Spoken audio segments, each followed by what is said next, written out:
మీ శరీరాన్ని కానీ బుద్ధిని కానీ ఆధ్యాత్మికతను కానీ బలహీనపరిచే దేన్నైనా విషం వలె తిరస్కరించండి. ఏ తప్పు చేయని వారు ఎవరికి భయపడరు. చేయాలన్న తాపత్రయం ఉంటే ఏ పనైనా సాధ్యమే. ఇప్పుడెందుకులే అనే బద్ధకం ఉంటే ఏదైనా అసాధ్యమే. మనిషి ధీరుడైతే తప్ప ద్వేషం, అపకారం బుద్ధి హృదయం నుండి తొలగిపోవు. ఇతరుల తప్పులను క్షమించడం, మర్చిపోవడం అనేవి మంచితనానికి అసలు సిసలైన నిదర్శనాలు. జీవితం అంటే గడిచిన ఏళ్ళు కాదు, సాధించిన సత్కార్యాలు. ఇతరుల కోసం జీవించబడే జీవితమే సార్థకమైనది. మిమ్మల్ని చూసి ఇతరులు జాలిపడేటట్లుగాక అసూయపడేటట్లు జీవించడానికి ప్రతి ఒక్కరూ ప్రయత్నించాలి. అందరి సంతోషంలో నీ సంతోషాన్ని వెతుక్కో. చావడానికి సిద్ధపడి ప్రతిక్షణం హాయిగా బ్రతుకు మిత్రమా. ప్రతి చిన్నదానికి భయపడి ప్రతిక్షణం చస్తూ బ్రతకకు. మనిషి అనేవాడికి ఏదైనా కోల్పోయిన తర్వాతే దాని విలువ తెలుస్తుంది. నువ్వు పోగొట్టుకున్న దాని విలువ నీకు మాత్రమే బాగా తెలుస్తుంది, లోకానికి పట్టదు.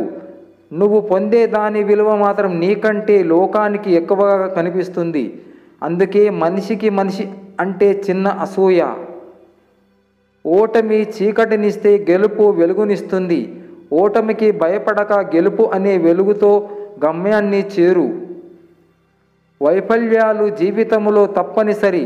విఫలం కాకుండా పాఠాలు నేర్వరు. గుణపాఠం రాకుండా మనలో మార్పు అన్నదే రాదు. పొరపాటు నీ లోపంగా భావించకు.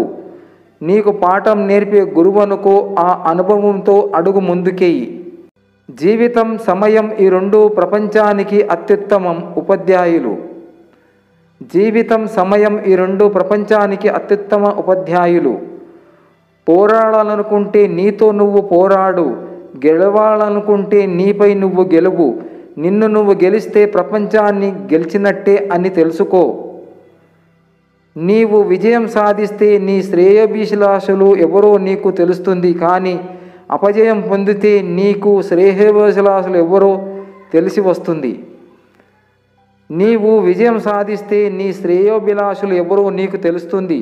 కానీ అపజయం పొందితే నీకు శ్రేయోభిలాషులు ఎవరో తెలిసి వస్తుంది. చప్పట్లు కొట్టి మనల్ని పొగిడే మనుషుల్ని మర్చిపోవచ్చు, కానీ చేయూతనిచ్చి మనల్ని అభివృద్ధిలో పెట్టిన మనుషుల్ని మరవకూడదు.